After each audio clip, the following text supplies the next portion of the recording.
Hello, everyone. Thanks for joining us. My name is Lora Painter, evening anchor at ABC 10, and a proud board member of our beloved Sacramento Philharmonic and Opera. So we are talking ahead of our season grand finale, our opera Don Giovanni. And here I have our maestro and maestra, our wonderful, wonderful esteemed guest. Welcome to Sacramento. We have our stage director, Omer Ben Seadia, and our conductor, Ming Luke. So, welcome to you both. A warm Thank welcome. you. Thank you so Thank you very much for much. being here. Very exciting. So, we just wanted to start off learning a little bit about your backgrounds. I know both of you are so international and have performed just about everywhere. And I want to pick your brains on so many different things, but we do have a limited amount of time. But I will just kind of bounce back and forth, and you guys can bounce off of each other, and we'll just have a lovely musical conversation and really give some insight into the opera and the piece and who you guys are for our viewers and our audience as they get ready for this really juicy opera, to say the least. It's a whole range of emotions, some of them quite dark. Omer, we'll start with you. Tell us a little bit about yourself. I understand you studied in Cincinnati and Tel Aviv. Yeah, so I'm originally from Tel Aviv, from Israel, and I started working in theater when I was my dad's assistant director. When I was about 4 years old, he put me to work as his assistant. He directs theater in Israel, and I waited until I was 15 to start working opera. Got my start as at the Israeli Opera as a performer, and then sort of worked my way through all the different departments, from stage management to props to costumes to assistant director and then director. And yeah, then I moved to the US and went to school at CCM in Cincinnati. And I've been here ever since, directing opera in the US, in North America, back in Israel. And it's my first time in Sacramento, so I'm excited for this production. Welcome. Omer, I think you brought the sunshine because I don't know if you were both here on Saturday. Hopefully you weren't, but we Yes, had a we were blast of here. winter. Oh, We felt every drop. But I live in Oakland now, so I'm just down the road from you guys. So it feels like being at home, which is nice. yep, yep, indeed. Ming, tell us about yourself. I understand you're quite an accomplished pianist. Yeah, I started piano when I was 3 years old. The cute thing is my parents and I actually all started with the same teacher, and they actually still take from that piano teacher. They give a recital every semester or whatnot. It's very, very sweet. But I was a pianist for a long time, and oftentimes pianists, it doesn't feel as collaborative because you're doing a lot of solo repertoire. You might be in a chamber group or in the back of the orchestra. And so conducting really was something that I gravitated because of the collaborative nature of it. And actually, after school, one of the first groups that I worked with was the Sacramento Philharmonic, because back then the music director Michael Morgan was teaching at Tanglewood, and so I came out here to study with him for a bit. And the interesting thing about conducting is that, especially in the U.S., you get pigeonholed. You know, they might say, "Well, you're a symphonic conductor, focus on symphonic works, but not opera." Or opera, only opera, and you don't work with ballet or chorus or pops. And for me, that never sort of resonated because, composers like Tchaikovsky, he would write operas, ballets, symphonies, all these works. And so for me, I think that I wanted to have a career that really expands beyond certain areas and really makes those connections between the various repertoires and genres that people compose and whatnot. So the similar, I feel very lucky to have a career where I'm working in a lot of different areas in different regions of the world and different ensembles. But I love coming back to Sacramento. I mean, like we had our staging rehearsals, and I remembered like the piano was still the same. The staging rehearsals were in the same church, and some of the chorus members were the same chorus members that are on the board now as well. But it's great being back here. That's fantastic to hear. I have heard such great, great feedback from our choir and our musicians, they love working with you both. So thank you for making everyone just shine and really feel their best, because this is not an easy piece to do at all. So to really get everyone's confidence levels up and enjoy the experience and to trust and embrace you guys is such a credit to yourself. So I wanted to let you guys know that I've been hearing wonderful, wonderful things. That's Thank very you. sweet. It's funny with opera because there's so many elements to it, right? And so you really need a team to work together to pull this off. So we're very excited for this tech week, where everything really comes together, especially our Sitzprobe or Wandelprobe, our rehearsal, the first time the singers with the orchestra and on stage. So it's going to be a pretty exciting rehearsal tonight. Well, it sounds like both of you guys come from very musical families and have your first musical experiences very early on in life, and that's very neat. So I wonder, since both of you are so international and have performed everywhere, do you have a particular professional music memory that really stands out to you? Maybe a really interesting venue or a very interesting scenario or a piece? What kind of sticks out for you, Omer? Well, the thing that comes to mind is this about 6 months ago, I was slated to stage Lucia at the Israeli Opera. We were supposed to start rehearsals October 12th. And my husband and I got there October 4th, right before. And then the war broke out. And so rehearsals were put on hold, obviously. And the show ended up getting postponed until December, end of December. And the opera called me and said that even though the war was still going on, that it was really essential for us to figure out a way to bring music back to the opera house, to the people, both for those that were making opera and those who were watching it and in the audience. And so instead of being there for 6 weeks and preparing a show, we had 2. Everybody flew in last minute for safety concerns, and we put together a show that was probably one of the most moving and artistically and emotionally satisfying things that I've done, because our audience was coming for the first time since the war started to a theater to come together and watch opera, to create opera. It was a very emotional experience to make it. And we ended up dedicating the show to a lot of the people who lost their lives in October. And we're continuing to sort of like fight. It was absolutely something I hope I never have to do again, but was very fortunate that I was able to bring that to the audience. Omer, thank you for sharing that powerful story. And it really speaks to the importance and power of music in helping people heal and get through tough times, and really the importance of music. And thank you for all that you do, and thoughts and prayers with any family and loved ones you may have out there, Omer. Thank you. Thank you. Ming, any stories you want to share, and any unique locations or music memories in your professional career? Oh, there's so many, but Omer, I mean, that's an amazing story. I mean, it reminds me of these iconic moments. What is it? Beethoven 9 with Berlin Wall, right? I mean, like there's so many interesting, powerful moments where you have repertoire that's is really iconic in a certain area, a certain time of history. That's amazing. I guess for me, I mean, like it's interesting because every single country has its own sort of culture and atmosphere, and the musicians also share that too. So I mean, the incredibly professional nature of the English musicians, but sometimes they're not paid very well, but they're incredibly professional. They come prepared to do anything on very little rehearsal or a lot of rehearsal.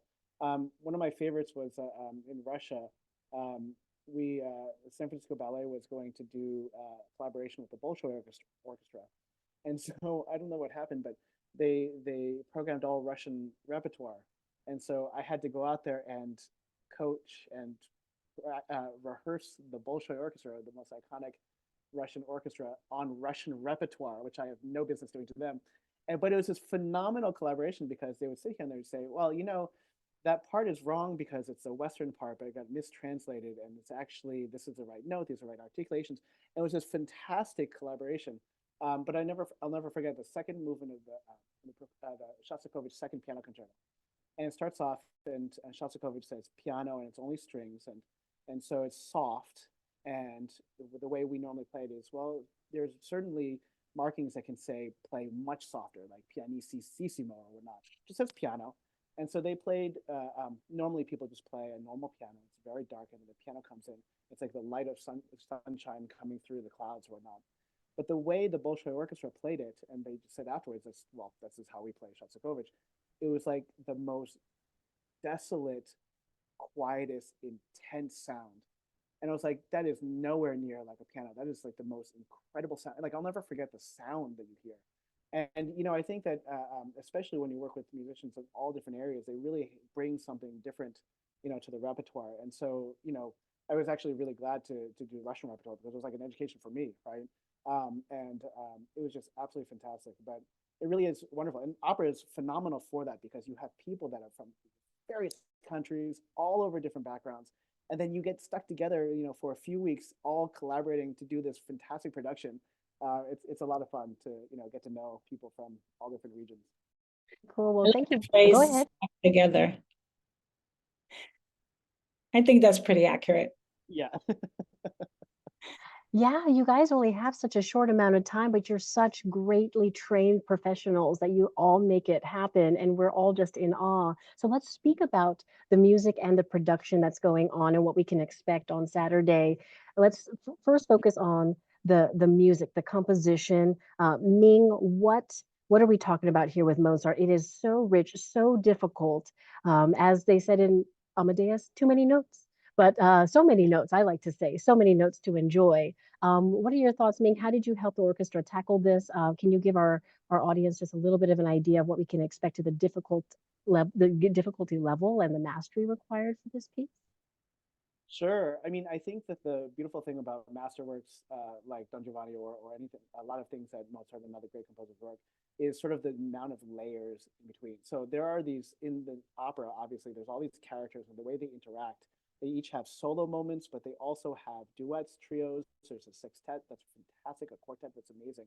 And you have them all just, their characters are intersecting with each other.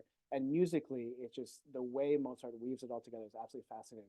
But in addition to that, there is a lot of other layers. Like there's a harpsichordist that will play along for recitative, which is more spoken. It's the tempos are much faster, as if it's speech, but it is also sung. But there are different layers for that too, because Mozart writes certain ones that are with orchestra, and so it's a recitative with orchestra playing in a little bit more intense way, music that is much more driven and engaging.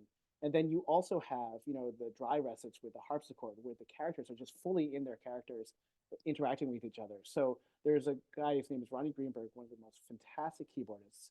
That's almost like another character on stage. And the way Omer has it staged, he actually has his own place in his own on stage where he interacts as if he is another character on in the cast. And so we have the dry recits with just Ronnie playing.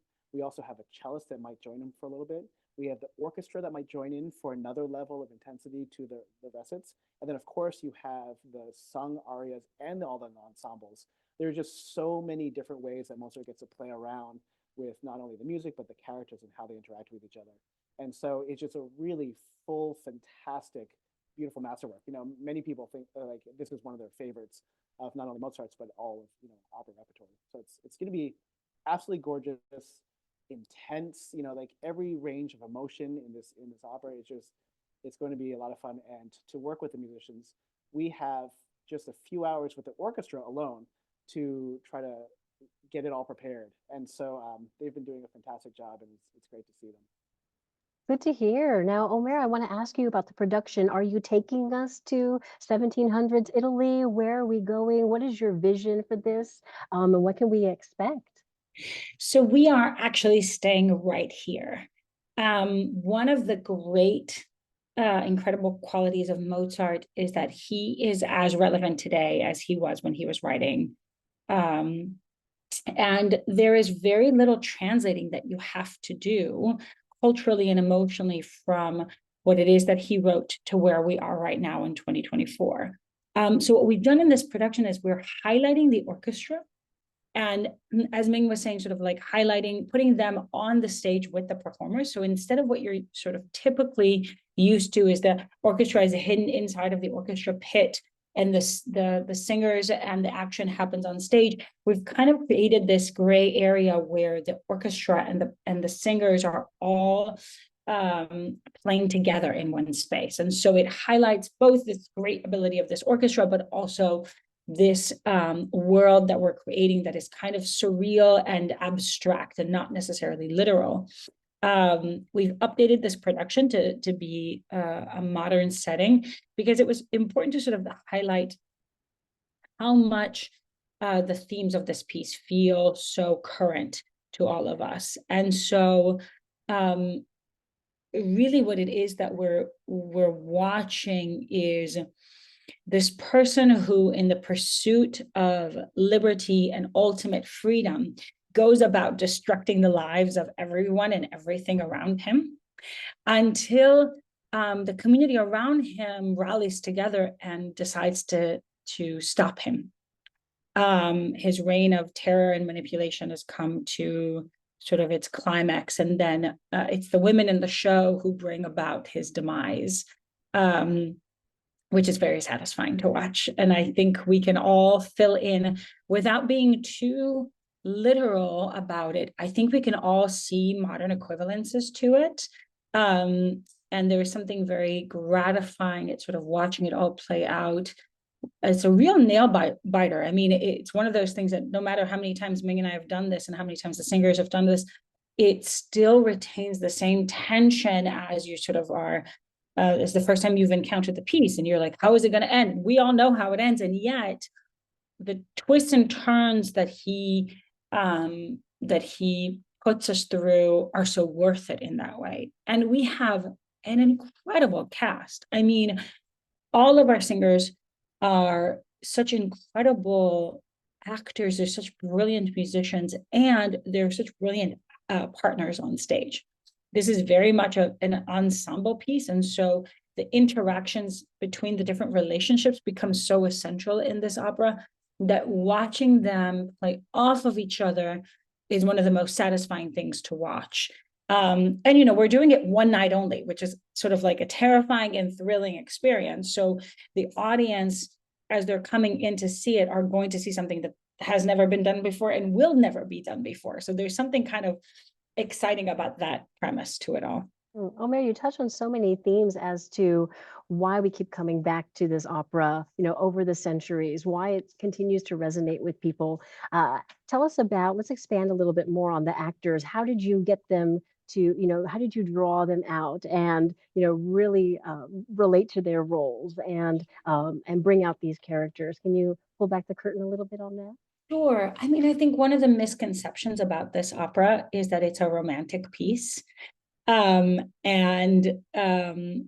is, from my perspective, nothing romantic about this opera. It's about power, it's about sex, it's about power, it's about manipulation, it's about status in the community, and it's about, it's a very trendy word right now, but it's about gaslighting. It's about how people can change our perspective on things and how we sort of can get lost a little bit in the storytelling of what happens to us. And I think one of the things that was the most freeing was when we all got together and agreed upon that.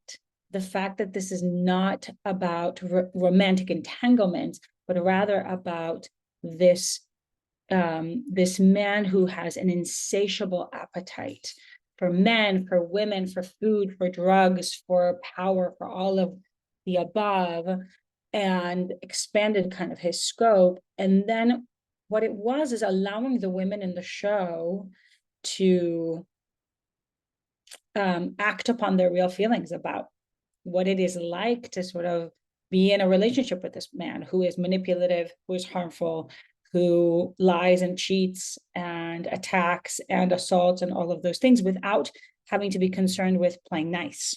And so once those floodgates opened, everyone was having a great time because there's so much flexibility. And I think we all kind of agreed from the beginning, this production is for, what are we in now?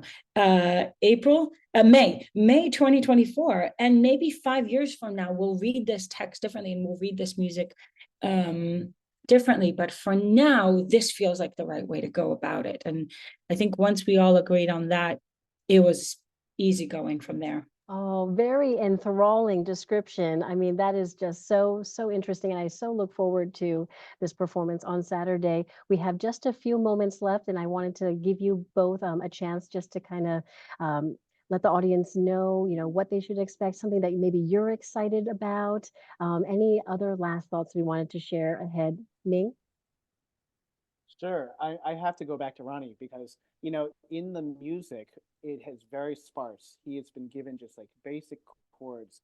But in reality, as he got to know the cast and how they work, and obviously Omer too, in terms of how they're approaching various scenes, he basically has to improvise and develop, an accompaniment to that creates a character or emphasizes what's happening in the scene.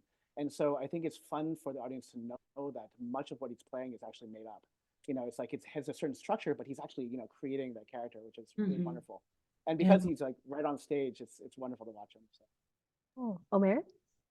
Just the fact that if you're used to kind of opera, there is the way that we've set up this production, we're actually playing on top of the pit, which means that the audience is going to get actually a very, very close look at the performers. And like I said, we have an incredible group of actors here. And so you'll really be able to, feel the resonance of their voices and be able to see all the details of what they're doing with their faces, with their bodies. It's really an exceptional experience in that regard. Well, we have much to look forward to on Saturday night. And Ming and Omer, thank you so much for sharing your talents with us, coming to town and working with our lovely chorus and orchestra. We just can't wait to see you on Saturday. And you guys have to hurry back to rehearsal. So I will let you go. I set you free. Enjoy the rest of your night and can't wait to meet you in person. Thank you so much. Looking forward to it.